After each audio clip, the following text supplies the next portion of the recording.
this preoccupation with the year 2012. Yeah. It's sort of, there's lightness and heaviness. It's that going on. So what is that? Well, it's like, the thing is that, you know, I would recommend people listen to what I have to say about this with, you know, does this make me feel light or does this make me feel heavy? Because then they'll know whether it's true for them. But, you know, it's like I had done all kinds of things like channeling and going to channels and stuff. And one of the pieces of information that I was given was that 2012 is the end of foreseeable time as we know it. It will be the ceasing of predictable time. And I think that's probably pretty true. That feels like to me. It's not the Armageddon, it's not the end of the world, it's not all the things, you know, the great disaster. Now when, you know, the Y2K occurred, you know, everybody's saying, ah, it's the end of the world, everything's going to fall apart, the banks are going to, yes, blah, blah, blah, blah, blah. Nothing happened. You know? It's like, it was another day. So it's basically, let's say, the end of the world as we know it. Well, it's sort of the end of the world as a function of time. Time is a construct, it's not a reality. You know, it's like science tells us that it's matter, energy, space, and time, and the prima materia, the basic building blocks that create our reality. And it's like, but time is a construct. It's not, you know, it's like it's not really real. It's a construct.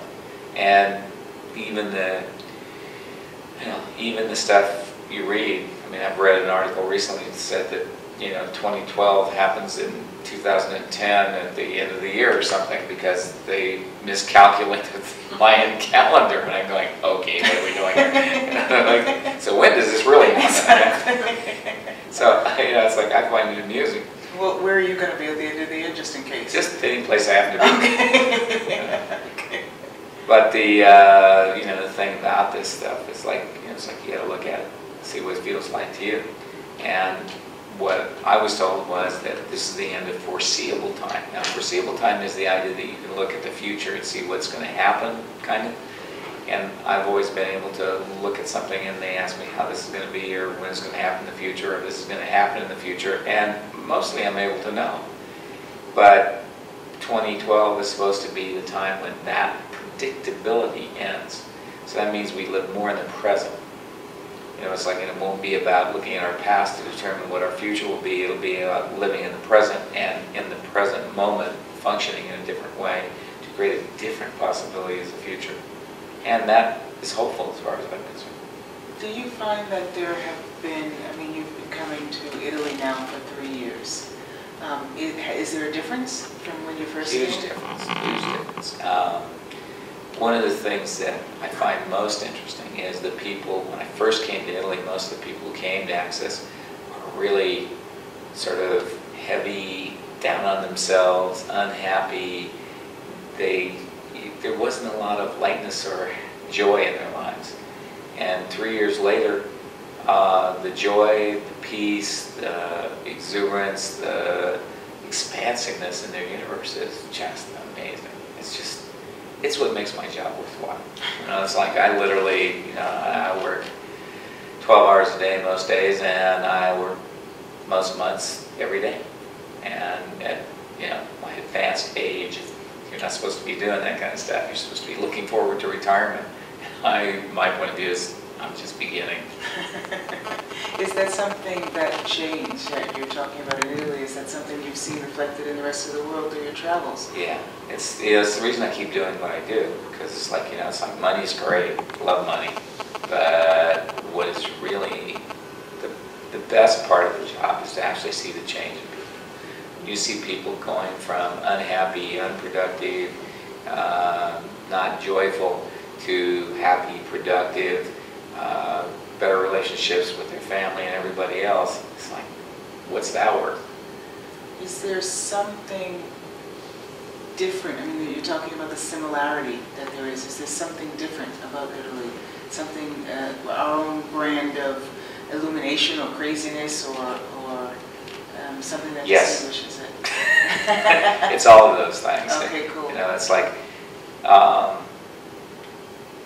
it's interesting because Italy is a place where especially in Rome, where time is not, definitely not sequential. It sort of bleeds through.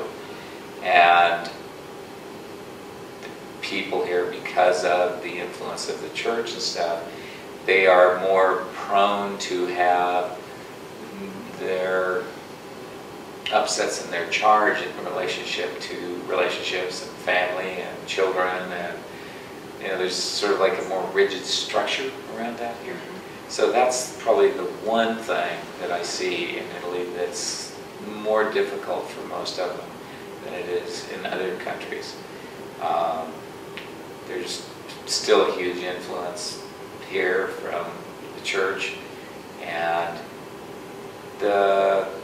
it's like, it's not that it's wrong to have that, but there are a whole lot of judgments that come from what you do or don't do, and being part of the church. And that seems to be the most difficult thing to overcome here in Italy. It's the judgments people have lived with their whole life about how you're supposed to do it. Now, it's like, now every place else in the world has their supposed to as well, but they're slightly different. Here it's more about family, church, and children than it is in other locations. There's still family and church and children in other locations, but not nearly to the degree that there is here.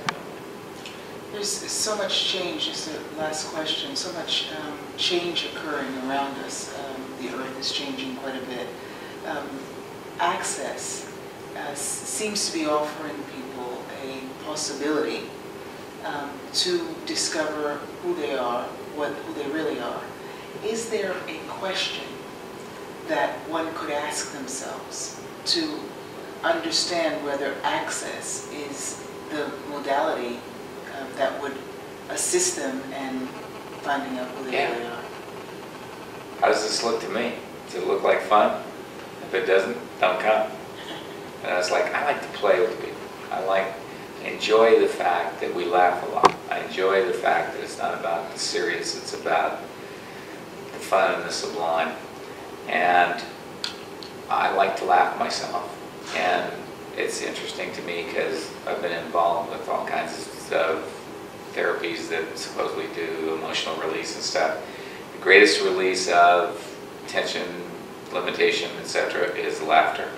And so I do as much as I can, and most of the facilitators do, to create the humor of life as part of what life is.